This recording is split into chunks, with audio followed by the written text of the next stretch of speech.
The house wasn't just quiet. It was surgically silent. Dust motes suspended in the afternoon light didn't drift. They hovered, waiting for a current of air that wasn't coming. I stood in the entryway for 40 seconds, listening. Usually, at 4 in the afternoon, the television would be murmuring a talk show. The dryer would be tumbling jeans with that rhythmic metal thud. My brother's gaming chair would be creaking upstairs. Today, nothing. I took a step forward, and the floorboard groaned under my sneaker. The sound was too loud. It echoed off the walls in a way that happens only when furniture has been moved. Changing the acoustics of a room, I looked at the hallway rug. It was perfectly straight. My mother never left it straight. She always kicked the corner up when she walked in with groceries. That was the first question. Why was the rug flat? I walked to the living room. The couch was there. The TV was there. But the family photos on the mantel were gone. The darker rectangles of paint where the frames had sat for 10 years looked like bruises on the wall. My stomach turned over.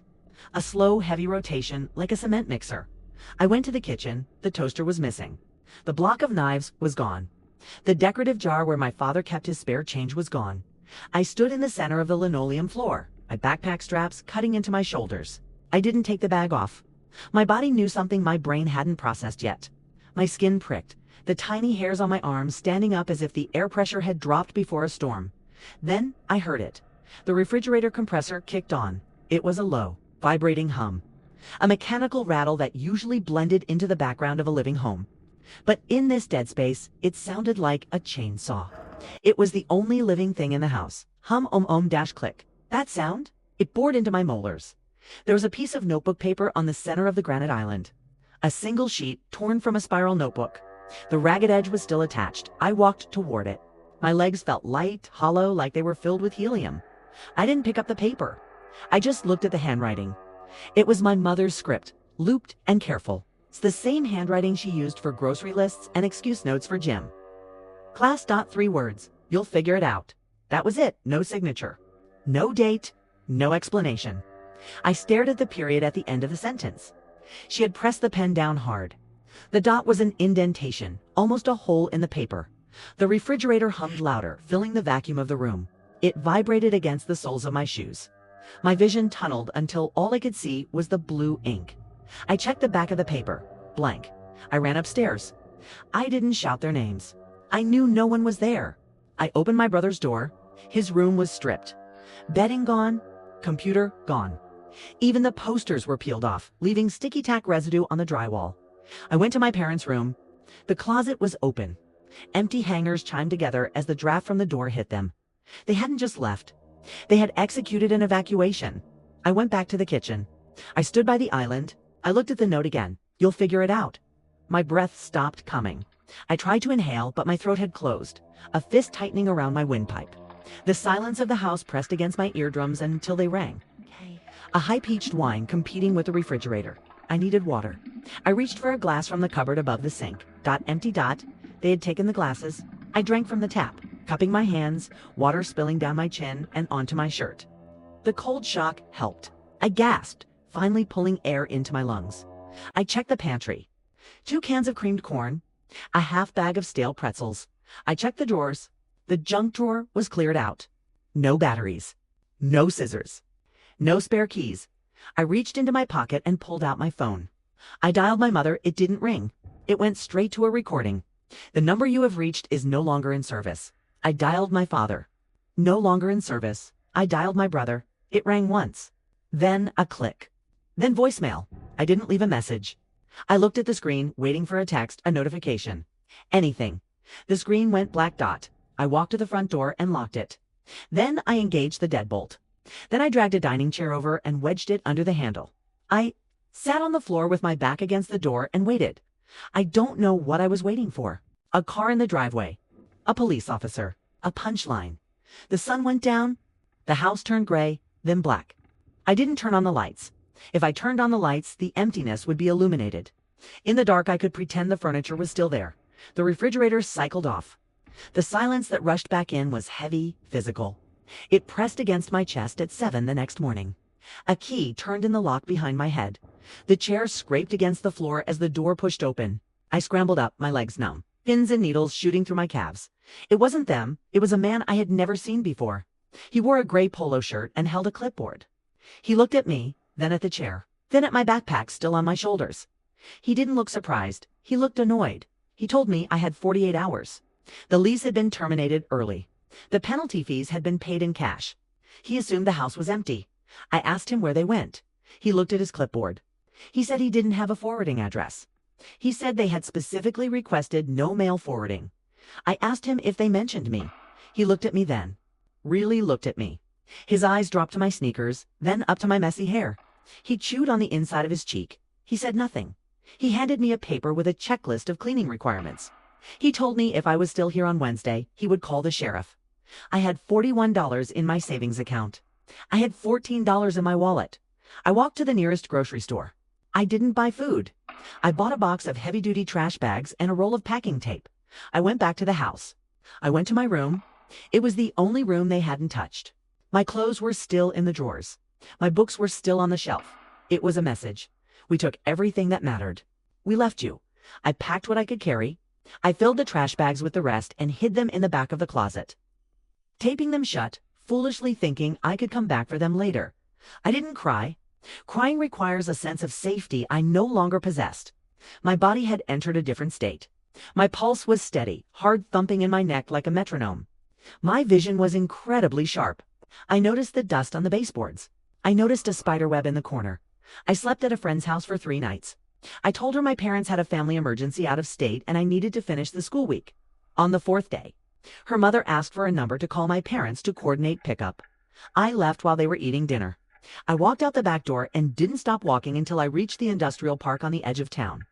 I rented a 5x10 storage unit. It cost $35 for the first month. I had $6 left. The unit had a concrete floor and a roll-up metal door. It smelled of damp cardboard and gasoline. That first night, the temperature dropped to 40 degrees. I put on every piece of clothing I owned. 3 t-shirts, a flannel, a hoodie, 2 pairs of jeans. I lay on the concrete in the dark. The storage facility had a generator. That kicked on intermittently. Hum, dash click. It sounded exactly like the refrigerator every time it turned on. My body seized. My diaphragm locked. I would lie there frozen, waiting for footsteps. Waiting for my father's voice to yell at me for being useless. Waiting for my brother to slam a door. But there was only the hum. I didn't sleep. I listened. I learned the rhythm of the facility. The heavy tires of the security cart at 2 in the morning. The sound of the gate chain rattling at 6. I had to pee. I used a plastic water bottle I'd found in a recycling bin. The warmth of the plastic against my cold hand was the only heat I felt all night by day 3. The hunger wasn't a pain anymore. It was a dull gray fog. My hands shook when I tried to tie my shoes. I needed a job. I walked to a diner 3 miles away. I had washed my face in the bathroom of a gas station, but I couldn't wash my clothes. I knew I smelled like stale sweat and storage locker dust. I stood at the counter. The manager was a woman with 4 arms thick as oak branches and eyes that missed nothing. I asked for an application. She looked at my hands. My fingernails were dirty. I tried to curl them into my palms. She asked if I had ID. I showed her my learner's permit. She asked for an address. I froze. The silence stretched. The cook in the back shouted an order. Plates clattered. I wrote down the address of the house I used to live in. My hand trembled, the pen skittering across the paper. She saw it. She saw the tremor. She saw the lie. She took the application. She didn't smile. She told me to come back at 10 that night. Dishwasher, cash, under the table until I turned 18. I worked 8 hours that night. The hot water and the steam were a mercy. I scrubbed plates until my fingers were white and pruned. I ate the leftovers off the plates before I sprayed them down. Half a burger, a cold fry, a piece of toast with bite marks. It was the best food I had ever tasted. The turning point wasn't a movie moment. It wasn't a sudden rescue. It was just math. I didn't spend a penny. I didn't have to. I ate peanut butter from a jar with a plastic spoon. I slept in the unit for 4 months. I showered at the YMCA. I learned to time it so the water didn't turn cold before I got the soap out of my hair. I learned to dress quickly in the humid locker room, keeping my back to the wall, watching the door in the mirror. One night, a regular customer at the diner, a man who owned a small accounting firm, complained about his archive room being a disaster. I stopped wiping the table. I looked at him. I told him I could organize it. He laughed. He said it was 10 years of files. I didn't smile. I told him I would do it for a flat fee. If he didn't like it, he didn't have to pay. I worked that weekend. I didn't just organize the files. I color-coded them. I digitized the last 3 years. I scrubbed the floor of the archive room. Wind. He didn't laugh. He wrote me a check for 3 times what we agreed. That check was the first. Brick in the wall. I built the wall for 12 years. I didn't build it with bricks. I built it with bank accounts. Freelancing turned into consulting. Consulting turned into a firm. The firm turned into a corporation. I bought an apartment in the city. A high-rise, with a doorman, a security key fob, and cameras in the hallway. I walked into that apartment for the first time on a Tuesday. It was empty. I sat in the middle of the living room floor. The view was skyline and steel. I should have felt triumphant. Instead, I felt the old prickle on my skin. I got up and checked the lock. It was engaged. I checked it again. I went to the kitchen. I opened the pantry. It was empty. Panic flared in my chest, hot and acidic. I went to the store. I bought 20 cans of soup, 20 cans of vegetables, 5 jars of peanut butter. I arranged them in the pantry, labels facing out. Perfectly straight lines. I stood back and looked at them. My breathing slowed. The knot in my stomach loosened. I wasn't happy. I was prepared. I lived like a soldier in a bunker. I never sat with my back to a door in a restaurant. I never let my phone battery drop below 50%. I had 3 savings accounts at 3 different banks. Just in case one of them locked me out, I had a list of people who helped me. The diner manager, the accountant, my college professor who let me sleep in her office during finals week. I had another list too, a list I kept in my head. Mom, Dad, Michael. I didn't hate them. Hate is hot. Hate is active. I felt a cold, hard clarity about them. They were dangerous. They were the architects of the silence. Then came the podcast. I didn't think it would matter. It was a niche business show. I mentioned briefly that I had started with nothing. I mentioned the storage unit. I didn't use their names, but the algorithm found them. Or they found me. I was sitting at my desk looking at a spreadsheet. When the email notification slid onto the screen, the subject line was simple. Update. I didn't recognize the email address. It was a generic Gmail account, but my body recognized it. My throat clicked shut. The saliva in my mouth turned sour. My fingers resting on the keyboard went completely numb. I stared at the name, Michael. I hadn't seen that name in my inbox in 12 years. I didn't open it. I sat there, frozen. The air conditioning in the high-rise vent, WHIR red.hum, click. Anchor strike. Number 3, the sound of the compressor. The sound of the generator. The sound of the return, the room spun. I gripped the edge of the mahogany desk so hard my knuckles turned white. I could smell the phantom scent of damp cardboard and gasoline. I forced myself to click open. Hi, Emma. Saw the interview. Sounds like you're doing well. Mom and Dad saw it too. We were surprised you remembered things that way. It was a hard time for everyone, you know? We did what we had to do. Maybe we can talk. We've missed you, Macaulay. Read it 3 times. The tone. That administrative, reasonable tone. We were surprised you remembered things that way. Gaslighting, immediate, efficient. He didn't ask if I was okay. He didn't apologize for the note. He didn't explain why they left a 17-year-old girl. With $14, it was a hard time for everyone. I stood up and walked to the window. I pressed my forehead against the cold glass. My heart was hammering against my ribs, a trapped bird. I waited 3 days to reply. I wrote, "What do you want?" He replied in 4 minutes just to reconnect. Mom is sick. Dad's business went under last year. We're in a tight spot. We thought, since you're doing so well, maybe we could put the past behind us.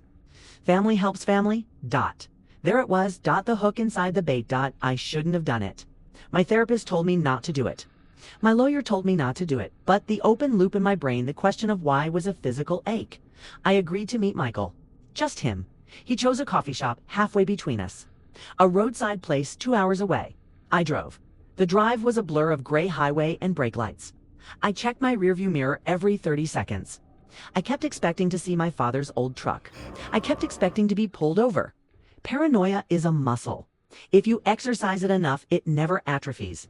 I parked the car. I didn't get out.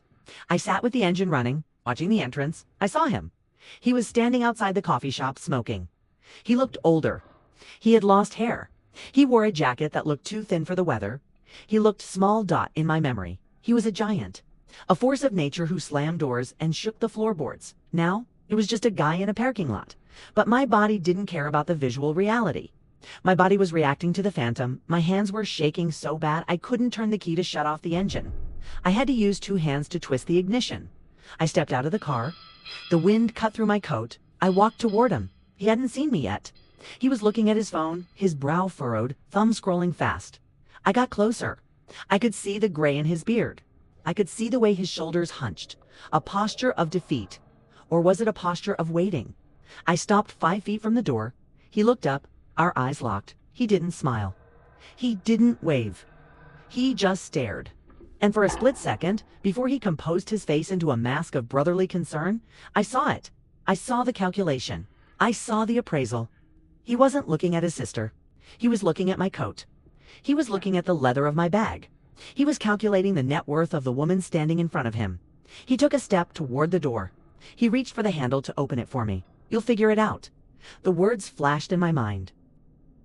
Bright and blinding, I stepped forward. I reached out, my hand closed around the cold brass of the door handle. I pulled the door open. The bell above it jingled a sharp, cheerful sound that felt violent against the pressure in my skull.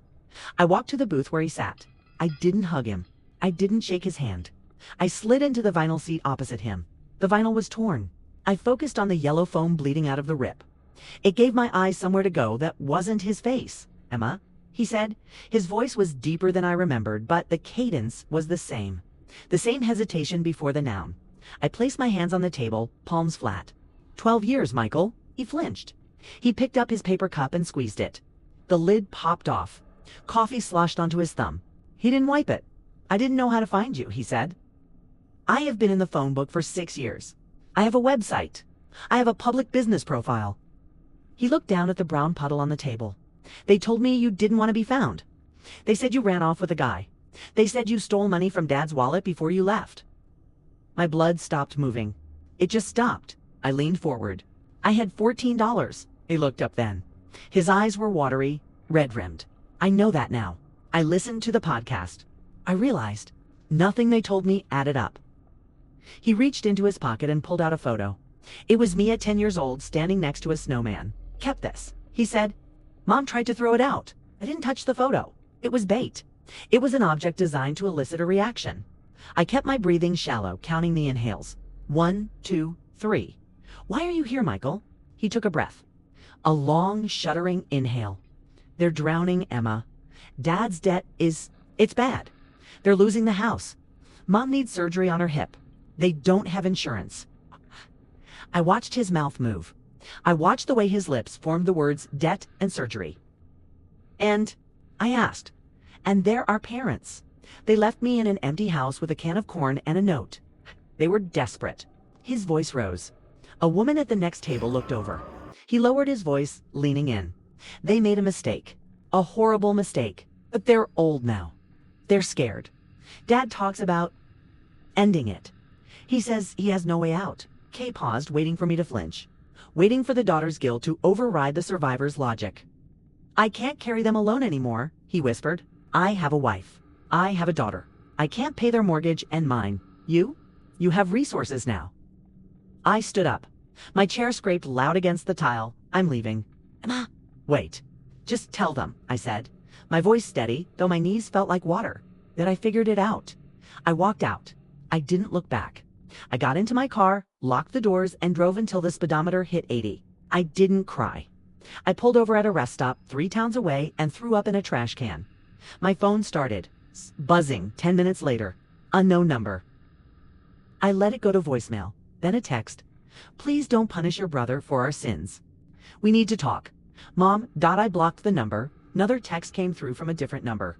"You're being selfish. You have so much and we have nothing. After everything we did for you." I blocked that one too. I drove back to the city. I entered my apartment building. The doorman, a heavyset guy named Ralph who used to be a boxer, nodded at me. "Quiet night, Ms. Miller." "Not really, Ralph. If anyone asks for me, I'm not here, even if they say they're family." He looked at my face. He saw the tension in my jaw. He nodded, slower this time. "Got it?" Strictly off the record. I went upstairs. I double-locked the door. I checked the pantry. The cans were still in straight lines. 2 days passed. I worked from the apartment. I kept the blinds closed. Every time the elevator chimed in the hallway. I stopped typing on Thursday morning. The intercom buzzed. I stared at the panel on the wall. It buzzed again. Long, angry bursts. I pressed the talk button. Yes, Ms. Miller. Ralph's voice was tight. There's a couple down here. They say they're your parents. Causing a scene. My heart hammered a frantic rhythm against my sternum. Tell them to leave. Did. The man is shouting. He says he's not leaving until you come down. Call the police, I said. There was a pause. Are you sure? Call them. Went to the window.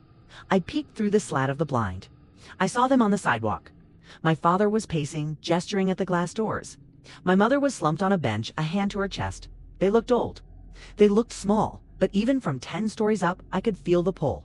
The gravitational force of the people who made you. A police cruiser pulled up. 2 officers got out. I watched my father argue. I watched him point up at the building. Then I watched the officers gesture for them to move along. They walked away. My father looked back once. I sat on the floor under the window and shook for an hour. That night, Michael called. I answered. You called the cops on them. He was screaming. Are you insane? Mom collapsed in the parking lot after they left. She's in the ER. Michael, she's having heart palpitations. The stress you're putting her through, the stress I am putting her through. The room started to spin. They showed up at my home. They just wanted to see you. They drove 8 hours. Stop, I said. Stop talking. I hung up. I unplugged the landline. I turned off my cell. I took a sleeping pill. It didn't work. I lay in the dark listening to the building settle, waiting for the click. The refrigerator. It sounded like the storage unit. It sounded like the empty house. The next morning. The buzzer rang again. I ignored it. It rang for 5 minutes straight. Then my cell phone, which I had just turned on, lit up. A number I didn't know. I answered thinking it was my lawyer. Is this Emma? A woman's voice. Young, tired. Who is this? I'm Jenny, Michael's wife. I tightened my grip on the phone. I have nothing to say to you. I know, she said. I'm downstairs. I'm not with them. I'm alone. I have my daughter with me, please. I have things you need to see. Something in her voice stopped me from hanging up. It wasn't anger. It was exhaustion. It sounded like the voice I heard in my own head. 5 minutes, I said. I went down to the lobby. I didn't let her up. I met her by the security desk. She looked like the photo Michael had shown me, but thinner. She was holding the hand of a toddler with curly hair. She held out a manila envelope. I went through Michael's old computer, she said. He doesn't know I'm here. Took the envelope.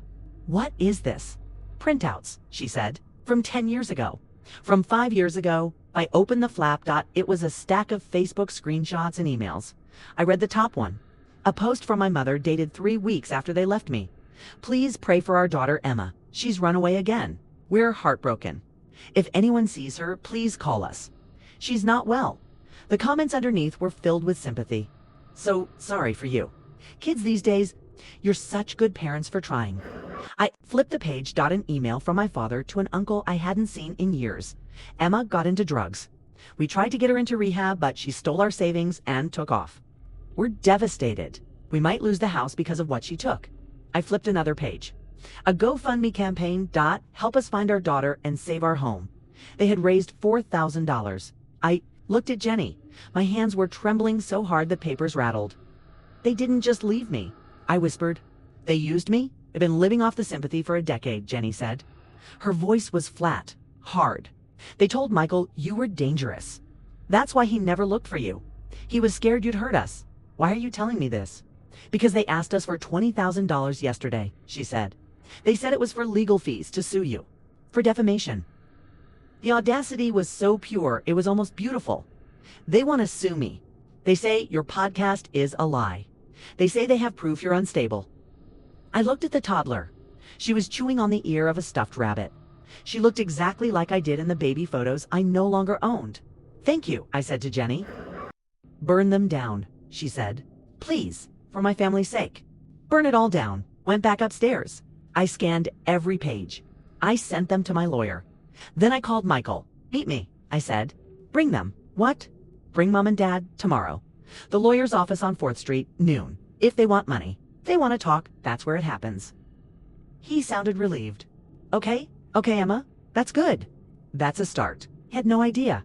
I walked into the conference room at 11:58. My lawyer, Marcus, was already there. He had a thick file folder on the table at 12:05. They walked in.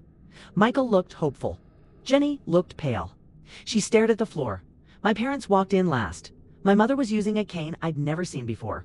She wore a cardigan that was too big, making her look frail. My father wore a suit that smelled of mothballs.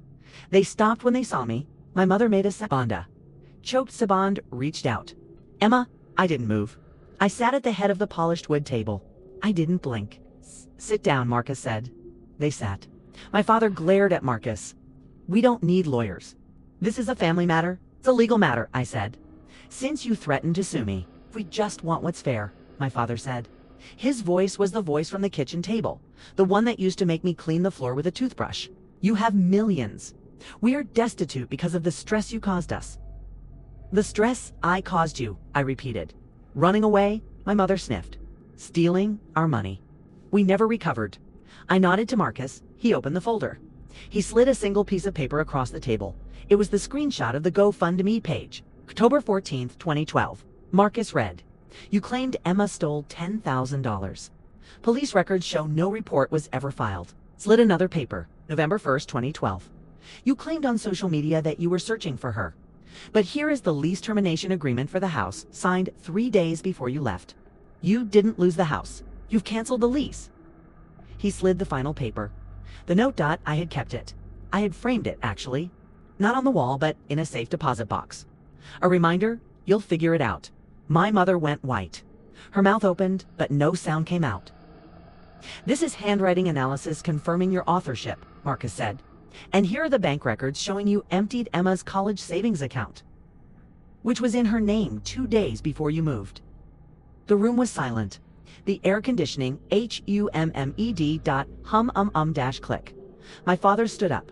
This is bullshit. She's ungrateful. We gave her life. You gave me a trauma complex and a startup mentality, I said. I looked him in the eye. The fear was gone. The awe was gone. I just saw a con man in a cheap suit. Here is the offer, I said. I slid a document across the table. You will sign a non-disclosure agreement. You will never mention my name publicly again. You will never contact me, my business, or my clients. You will retract the lies you told about me to the extended family. Or what? My father spat. Or I filed charges for fraud, Marcus said. The statute of limitations hasn't run out on the identity theft regarding the credit cards you opened in her name. We have those records too. Father looked at Michael. Are you going to let her do this to us? Michael looked at the papers spread across the table. He looked at Jenny. Jenny squeezed his hand. Michael looked at his father. You told me she was on drugs, Michael whispered. You told me she hated us. She does. My father shouted. No, Michael said. He stood up. He moved his chair away from them. He moved it to the other side of the table. Next to Jenny. We're done, Michael said. My mother started to cry. Real tears this time. The tears of a predator caught in a trap. They signed. They signed with my pen. They didn't look at me. My father's hand shook, but not from age. From rage. When they left, they didn't say goodbye. My father slammed the glass door so hard the pane rattled. I sat in the chair. I watched them walk to the elevator. I watched the doors close. The silence that followed wasn't heavy. It wasn't empty. It was clean. I looked at Michael. He was crying quietly, his head in his hands.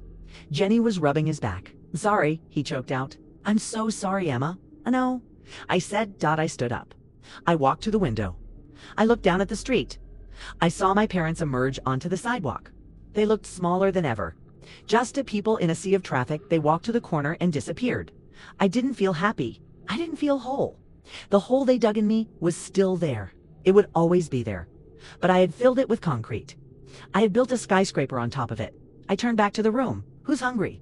I asked. I'm buying. Michael looked up. He managed a weak, watery smile. I could eat, he said. Could I said? Because I know a place. And I'm paying. We walked out of the office. I pressed the button for the elevator. I listened. There was no hum. Just the sound of my own breathing, steady and strong. I stepped into the car. For the first time in 12 years, I didn't check where the exit was.